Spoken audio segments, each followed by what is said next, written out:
yeah, you should have told me you were coming out. And I said, well, I did. And he said, well, you didn't tell me that you were the main speaker. And I said, I just kind of blew past that. And then I got out here and when I talked to you yesterday and Bug, there was, yeah, that clap on the back, like, you got it, buddy. So, so I appreciate that. And I need that. I need the pressure. I need the whatever that is, the encouragement or the crucible, if you will. And before I'm Chris. I should say that I'm Christopher Lee, the butcher. I live in St. Louis, and I am thrilled to be here. I really am. I was thinking as I was sitting there listening to worship that I don't have the capacity. I can't really keep a beat. I like music. I don't think I'm tone deaf, but I don't think that I can sing. My uncle used to sing tenor or solo. Solo, I can't hear you, and that's fine. That's just not my thing. And I was also thinking as I was sitting there, like, I really can't believe that I am speaking before all of you and those out there watching. And I'm humbled. Um, I said to Jack a few weeks ago in a message that, when I first started hanging out with Jack and was introduced to the Crusaders that he had preached a message about Isaiah, and he said that here I am, God send me, and I prayed that, and I meant that when I said it, and I didn't really know how far that would take me, and I certainly didn't think it'd take me this far. I spent most of my life as a chef. I'm trying to I have stepped away from that in large. I cooked some food today, but that was just for self-sustenance. It wasn't really for any monetary gain or anything like that. And so that said, I'm gonna start with a prayer. Um, God, thank you for this church. Thank you for these people. Thank you for the ministry. Thank you for the grace, the blessings, uh, just everything, God. I don't know really what else I would do without you. And I hope to convey through this message that really there isn't any other way but through you, through Jesus. Um, I pray that the Holy Spirit rest on all of us here. I pray that the Holy Spirit rest on everybody watching, that will watch, that might watch, or the people that are on the fence, whatever that might be. But God, you've placed people in positions and situations and time and space to do very specific things, God, and I'm humbled by that. I pray that as this message goes out, that it go exactly where I need to be, and that more than anything, God, that it go to glorify you. I pray this in Jesus' mighty name. Amen.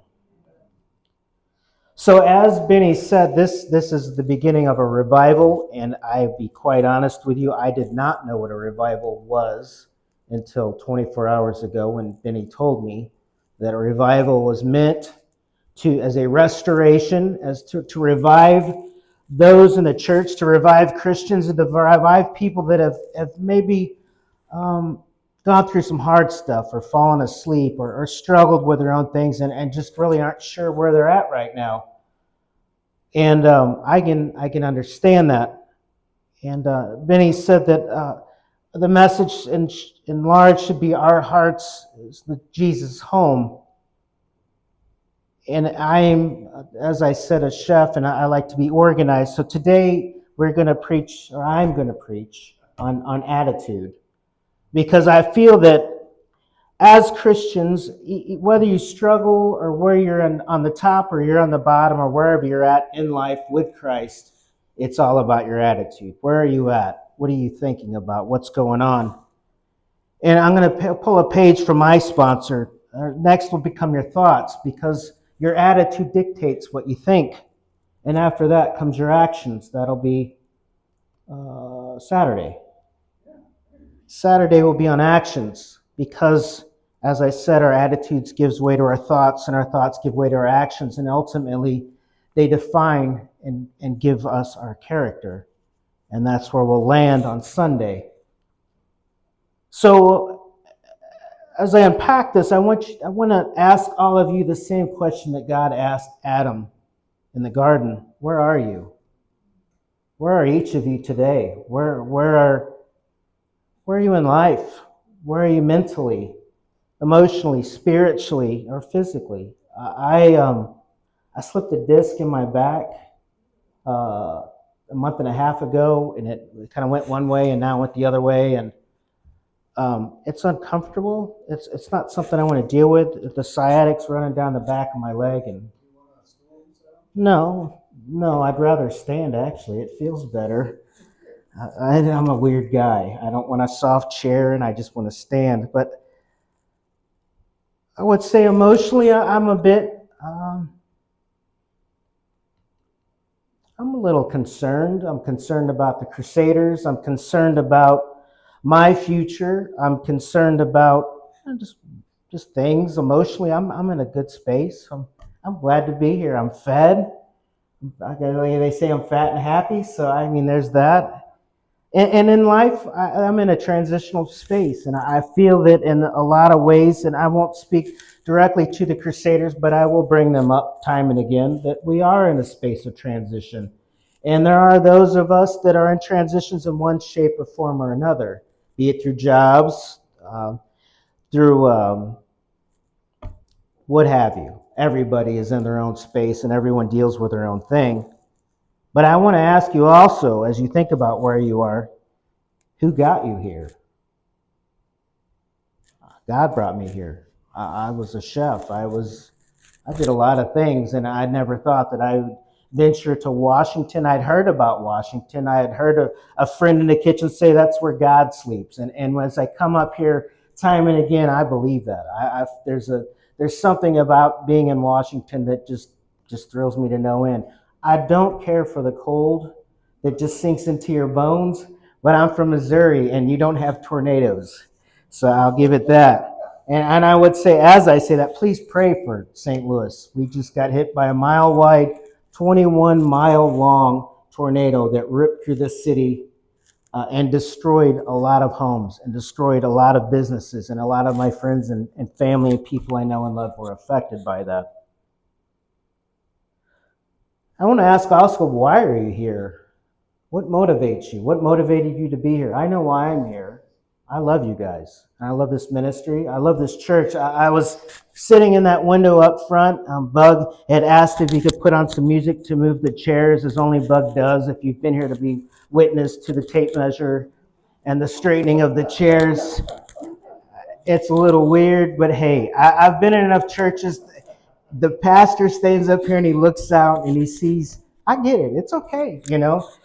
But I did not know that we would listen to music at full volume, and I have ADHD, and I had to move. So I went outside, and something prompted me and said, you can come back in now. And I sat in that window and I watched, I don't know how many little kids run over into the prayer garden after preschool, and that was the most amazing thing.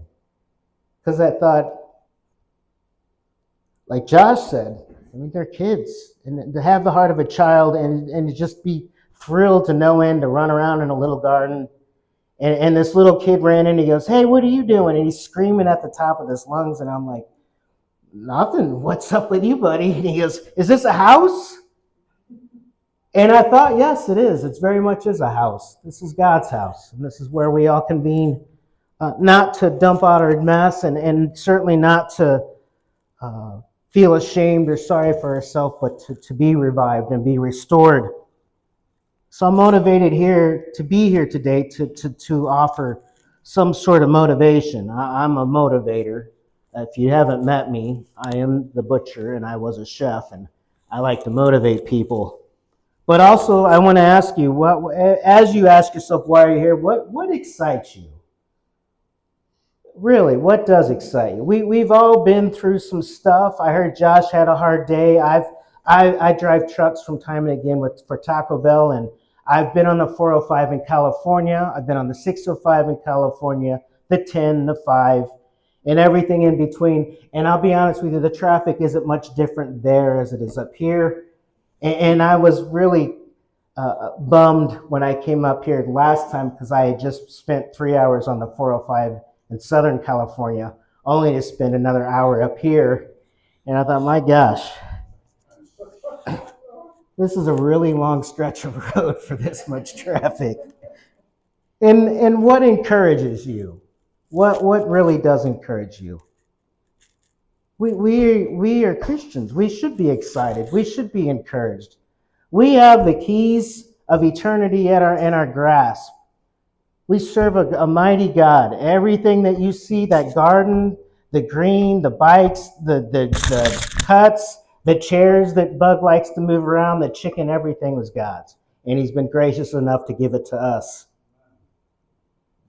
So I want to move into the actual sermon as we Joshua 24:14 and 15. Now therefore, this is Joshua speaking to Israel. Now therefore, fear the Lord and serve him with sincerity and faithfulness.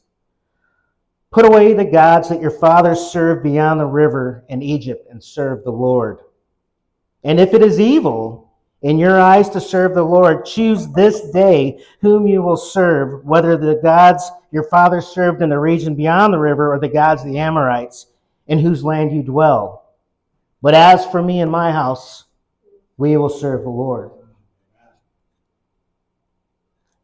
Who was Joshua? He's the sixth book, and he was Moses' protege, in short. And I thought about why did Joshua get the job? We often, we think about these things, that we all have these little stations in life. And what did Joshua do to be part of the book of the Bible? He wandered the desert with the Israelites. He patiently followed God and the person that God had put in leadership. He followed Moses. He was there when Moses struck that rock twice. He was there when God said, I'm sorry, Moses, you're not going where I said you were going. And Joshua did all these things. It doesn't say in the Bible whether he agreed with God. It doesn't say whether he agreed or not with Moses. It just said that Joshua did what Joshua did. And nonetheless, he submitted to God and to Moses. He saw the Israelites. He saw their sins. He sinned. And he saw the repercussions of their trespasses. And he learned from those mistakes. That's the thing about somebody. Can they learn from their mistakes? And you should ask yourself that. Can I learn from my mistakes? I have. Boy, have I. Some of them are a little more costly than I ever would have wanted. But I'm here.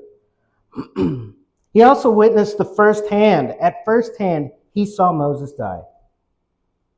And afterward, he took up his mantle of leadership. He knew firsthand the hardships that Moses faced as a leader. And Moses' job was to bring the people out of slavery and take them to the promised land. And Moses never set foot in the promised land. He took Israel as far as he could, and Joshua carried Israel forward into the land God had promised. As followers of Jesus, Jesus cast a vision for us. He said, go therefore and make disciples and baptize them. And our charge as leaders is to carry that forward. We have a very specific job. It doesn't sound like a very big job, but if you've been in any type of position of leadership, it's a pretty big job. Joshua was also a warrior. He spied out the lands. He saw battle firsthand, and I thought about this. Could you imagine? We stand shoulder to shoulder and deal with things that that are somewhat trivial when you put it in perspective. I couldn't imagine standing next to any one of you brothers, staring down a guy with a club running straight at me or you and thinking, okay, here we go, But that's what we're called to do as Christians. And he witnessed the death of his friends and his enemies. He witnessed the two on both sides. He witnessed the demise of another human being. And in ministry, we will see brothers and sisters and those that we may not be very fond of. They will fall, and we'll pray for them. I was just in St. Charles, and I just did a service for my stepfather.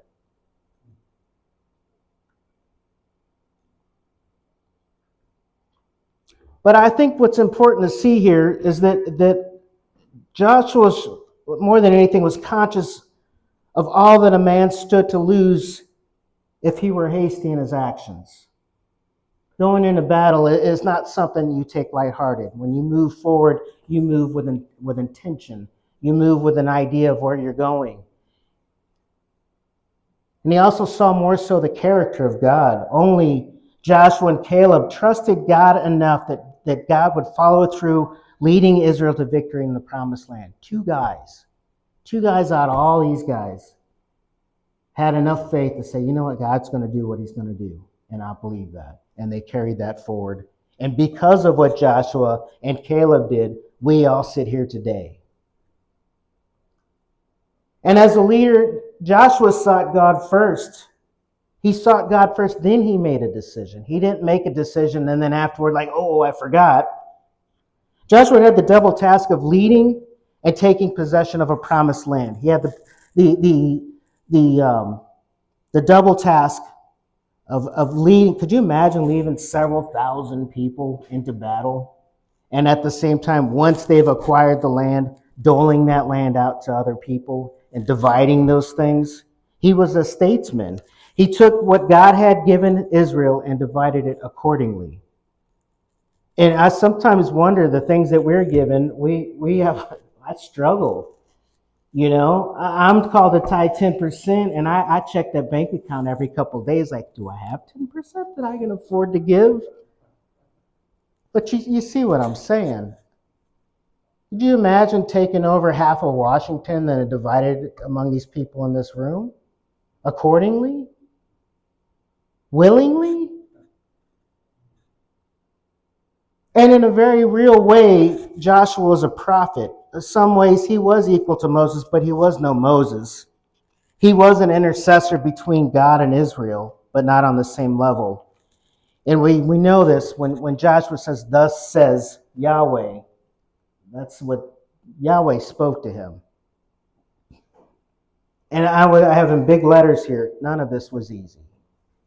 We don't get where we are as Christians because any of this is easy. I used to think if I became a Christian, when I become a Christian, this is all going to be cake. It'll be the country song played backwards. You know, I'll get my car back, I'll get a wife, I'll get a dog, I'll learn how to play guitar, my hair will come back and I'll be taller, and all of my teeth will be my own. But it didn't work out that way. And at the same time, all of that Joshua accomplished took patience and trust. Patience and trust. When you follow God, it's going to take patience and trust. Man, I would load that up with, I was struck by a car almost 10 years ago going the wrong way on 141. Right after I got this patch, I went home. I ran a catering business. I thought to myself as I had a 45 on my back in downtown St. Louis, where it's now wrecked, but very dangerous nonetheless. It's 4 o'clock in the morning, and I thought to myself, I don't know how much longer I can do this. And later on that day, I got hit by a car, 70 miles per hour to my chest. My best friend died, as you guys know, some of you knew Tommy Gunn, and I spent almost a year in a hospital bed. And when I got up, as best I could, I thought, well, I'll just walk and things will be back to normal. Well, it doesn't work out that way. And my point here is that was almost 10 years ago, and through that took patience and trust. And through that, I went to seminary. I didn't think that I don't want to use my hands and body anymore. The cooking life is pretty hard on a person. And I thought, well, I'll go to seminary. And I went to seminary, and I don't know how I did that. I don't have any college education, and I graduated with a master's. And I thought, well, I'm sometimes a little foolish. I thought, well, it'll be easy, you know. If that guy can do it, this will be a cakewalk. Well, I've never written a paper. I've never researched anything. And my point isn't to inflate myself. My point is following God is going to put you in positions and situations that are very uncomfortable. And you're going to be stretched to your very end. Because right before I was about to graduate, my wife of 22 years says, I don't want to be married anymore. By the way, it's your last semester. I'm going on vacation. And this isn't to call her out. This is just a fact. I'm going on vacation. When you come home, I don't want you here. And again, I don't want you to feel sorry for me. But what I said to myself was, man, really? God? This is it? And I know that all of you here have been through some hard stuff. And that's what I'm getting at. I'm driving at that. We've all been through some hard stuff, and each of us keeps showing up. Why? Because God follows through what he says he's going to do. So for the Crusaders in this moment, we are in a similar situation. We've all fought our battles, and some of us have been lost in the wilderness. And Bug, God bless Bug, coming out a few years ago and scaring the crap out of me when we went up Pikes Peak. I'm afraid of heights. And if you've ever ridden with Bug, at light speed, everywhere that you go as fast as you can on the side of a mountain, when the winds are like 50 miles per hour, and he looks at me and says, "We're having a great time, right?" And I thought, no, absolutely not. I'm going to fly off the side of this mountain and die. But I want you to know, man, we're all going to go, we all have to find our way to the top of that mountain. We got to climb a mountain. Sometimes it would do us well to have the mess scared out of us.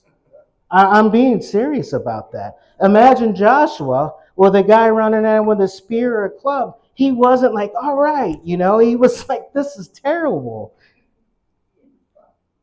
But my point being here is that coming to Christ, we all have this idea that we've already reached the promised land. We have this perception that everything's going to be okay, and it will be, but we're still going to deal with some stuff. And I love this, and it drives me crazy. I think as Christians, we have this perception or idea that only good things are going to happen now. Only the best things. We're going to get the fruit. We're going to get the cake. Where everything's going to be great. There will be no hardships. And if there are hardships, and Bug and I talk about this from time to time, if there are any hardships, what's the first word out of some people's mouth? It's the devil. I'm being attacked. I think that the idea there, the mindset of not facing any type of struggle, of not facing any sort of contention, the idea that at some level we're not going to put up with some sort of hardship as a Christian, says to someone else's, I'm going to avoid growth at any and all costs because it's far too painful for me to deal with. And I've got something to say about the womb. I'm going to front load this one a little bit. When I thought about this the other day, and it impressed upon me, the womb. When Nicodemus approaches Jesus, and he says, do I have to climb back in the womb and be born again? Something struck me. It really did. If you look out in the world today, the idea of a prosperity, the idea that life is going to be great, is a mentality that I live in a womb.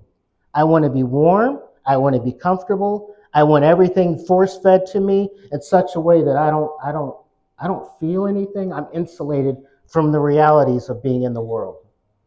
And when Jesus says you must be born again, what he's saying is you have to come out and you have to deal with the hardships of life. And in doing so, I'll be right there with you. Amen. So as a result of having the mentality that we must avoid any type of growth at any and all costs, we become complainers. We become complacent. And in a very real way, we become complicit. We align ourselves with the world. Yep, it's just life. I hate that saying it is what it is. What that means is I'm just going to deal with life as it comes to me, and I'm not going to stand up and make a stand. And I don't cotton to that. And that might just be me, but I think to say it is what it is a Stoic idea. It's not a Christian idea, and it's just a way of saying, you know what, I just accept whatever happens. I could be wrong, but I don't think so. But what I'm saying, and at the heart of that, being a Christian, getting up, the idea of waking up to the world and climbing out of the womb is going to take patience and trust. It's going to take some stamina. It's going to take a little bit of intestinal fortitude to move forward from that. And how do we know things will work out? That's what I would ask myself. I'm a chef. I have been a chef, and I want to know what's going to happen next. I don't want any surprises. So when Joshua says, now therefore, that is my favorite thing in the Bible. That's an adverb. Now is saying that something's happened. Look, pay attention, therefore. What happened in verses 14, 1 through 13? Because as good readers of the Bible, we should always look back and put this in context. What Joshua has just done is laid out all the things that God has done for Israel. He has painted a picture of how great God is. And he's saying, now, therefore, because God keeps his promises, you should respond in two ways, to fear and to serve. Now, Joshua is demanding that Israel respond to God as God, has responded to them with loyalty and dedication. God has always been loyal and dedicated to all of us. So fear the Lord and serve him with sincerity and faithfulness. Fear him. When I was in seminary, fear, we had to look that up. It's Ra. Is that right, Bug? I think it's Ra or something. It doesn't matter. We can get into that. We got 4 days. But fear here is not like horror movies where Jason's coming around the corner or Michael Myers is going to jump out of something. Fear is not trembling and cowering. Fear is reverence. Fear is respect. Fear is never forgetting who is ultimately in charge. Fear is sitting in your house in the basement in St. Louis, Missouri, as there's hail and storm and chaos just outside your door, a foot away, and thinking, my God, what's going to happen if the top of this house gets ripped off? God, I hope you're there. There's a reverential fear that comes with a tornado. And I was in California when that earthquake hit. I don't know what people complain about in California. I didn't feel nothing. The next is to serve him. Serve him with what? Sincerity. And we were supposed to be talking about attitude, and this is where it comes up. Sincerity means you have an attitude of honesty. You have an attitude of commitment, and you have an attitude of love. Faithfully means you have an unwavering attitude, you have an assured attitude, and you have a dedicated attitude. Why? Because I know that God keeps his promises. So worshiping God begins and ends with an attitude of respect and love. We love and respect God. We hold firmly in our mind that we perform before an audience of one. I love that. It was Os Guinness that said that first. We perform before an audience of one. If we keep that firmly in the middle of our brain, that everything that we do is before God, everything else is cake. Joshua says next, put away the gods that your fathers served beyond the river in Egypt and serve the Lord.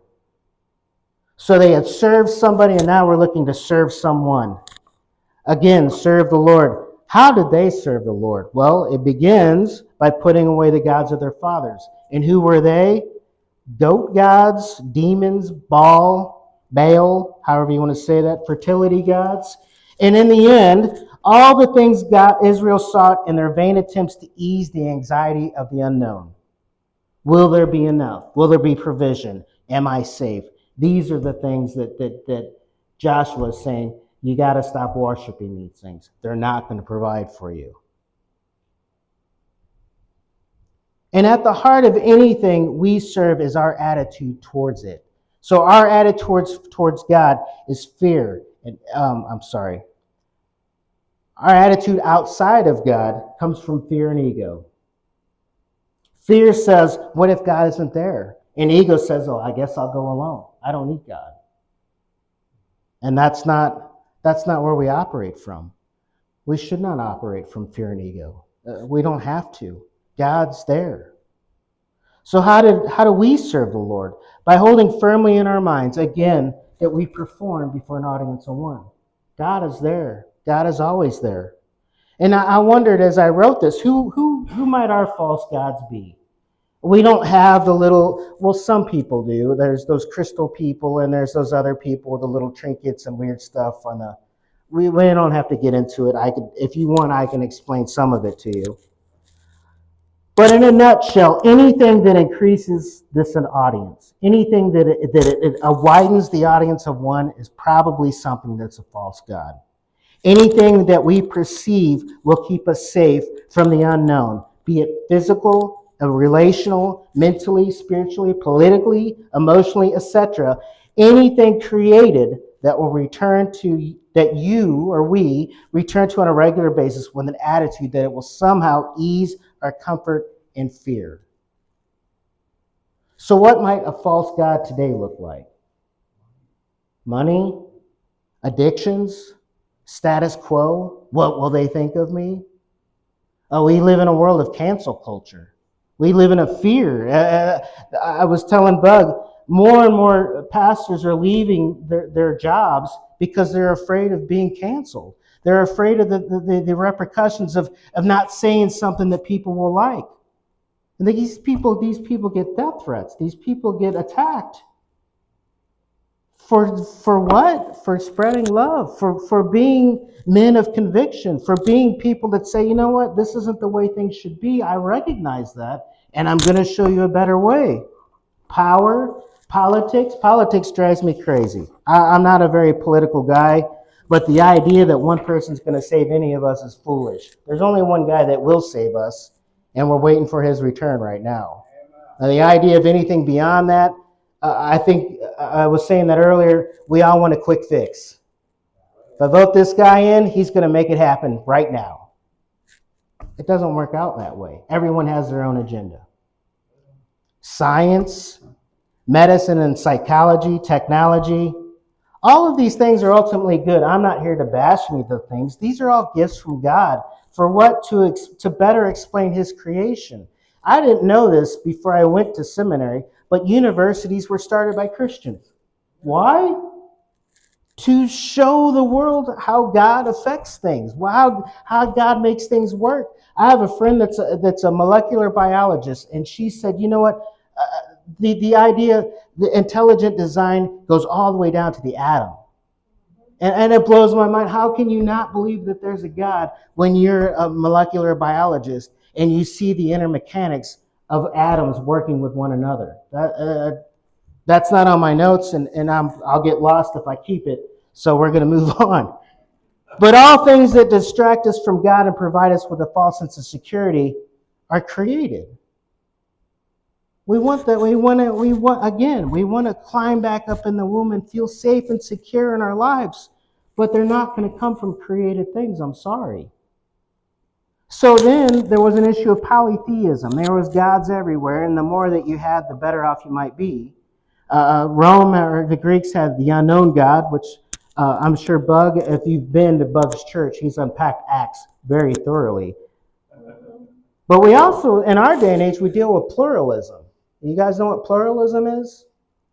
Pluralism means that that's karma, or the idea that it is what it is. We have this idea that we can cherry pick our faith. We can say the Christians have their love, the Hindus have their karma, and then over here, if you don't align with my values, then I can pull on a little bit of Islam and say, you know what, you're either a Christian or you're not, and if you're not a Christian, damn you. And that doesn't work like that. I'm sorry. You've become what you don't want to be, a religious persecutor, a zealot, or whatever goes on in that side of the world. But it is, I have here, why is it bad? It's bad because it waters down your faith. It introduces things that doesn't necessarily need to be in your faith. It creates an idea that Jesus is he was a philosopher on one side, or he was a teacher. He was a good guy. He loved people. He didn't want anything bad to happen. If you read the book, Jesus mentions quite a few times that some stuff is going to happen. There's some division that's going to take place. There are some things that he's going to bring about. Mothers will be against sons against mothers, and fathers and sons. And it's not an idea, that's not a happy, lovey loving. It just isn't that way. And I like that Joshua says, and if it is evil in your eyes, he's saying if despite all that you've seen God do in your life, if this doesn't seem fitting to you, If this doesn't sit well, if you don't like it, if you don't agree with it, then make a decision. Make it now. Don't wait. Don't stand on one side of the fence and look over and like, okay, today I'm a Christian. Tomorrow I will try out the karma thing.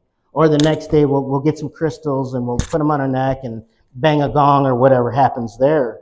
My point being that if you're going to be a Christian, you're either are a Christian, you're all in as a Christian, or find something else to do. And I don't mean that mean, but we can't be wishy-washy in our faith. Why? Why can't we be wishy-washy? When I went through my divorce, I don't have a lot of Christian friends at home, and I have one friend that I went to dinner with her, and I'm like, I haven't seen a lot of people around, and she said, I know, we've all been watching you from a distance. Some of these people knew me before I was a Christian. Some of these people were waiting to see what I would do as a Christian after the fact, when my life again fell apart. Because when you go through an accident and you're in a bed for almost a year, you don't have a job. I lost the job. I started a business and lost that business. I didn't have any money. And now I'm finishing up something else, and I don't need you. I do not want you to feel sorry for me. I'm very thrilled to be here, and I'm honored to be here, and I'm honored to do what I'm doing right now. And I do that regardless of what happened in my life. Why? Because I'm in. I'm in. I don't know where else I would go. What else would I do? I mean, look at me. I'm 53. I'll be 53 on the 27th. So in a couple days, I want a cake. I want a new motorcycle. Anyway. Sure. Yeah. The one with a little light bulb. You put it in, it dings. Yeah. I baked a cake. But his point is, if fearing and serving God isn't enough for you, then make a decision and stand by it. Don't wait. Commit to your decision and just move on. Serve the things that bring you peace. But Joshua says next, but as for me and my house, we will serve the Lord. And what does serving look like? It's an attitude of sincerity. It's an attitude of faithfulness. If you have Jesus in your heart, you will have an unwavering attitude of fearing and serving the Lord. So where does that leave us now? Our attitude determines our future. The way that we perceive the way things are going now will ultimately decide what we're going to be like tomorrow. What we decide today, how we act ourselves, how we handle ourselves today will affect us in 5 years, will affect us in 2 years, will affect us in 1 year. Because what we do with our attitude is what affects us in the long run. It's not one of those, well, tomorrow I'll try this out. That's what Josh was saying.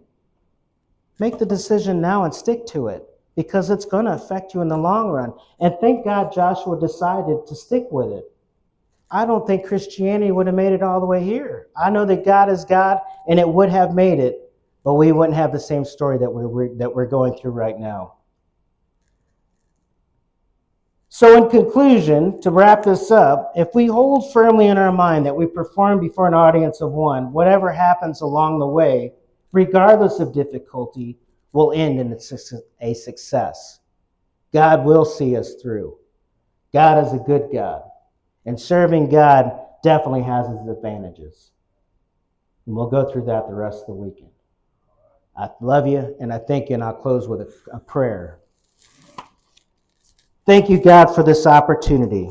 Thank you, God, for the grace that you've given all of us. I know almost everybody in this room, and I know that everybody here has gone through their own stuff. And my God, you've seen every one of us through it, and you've brought us all here today. I pray that as we go through the rest of this weekend, that God, you speak to each and every one of us. You speak to our hearts, you speak to our minds, and then, God, I would like you to lift us up, but let us lift you up, God.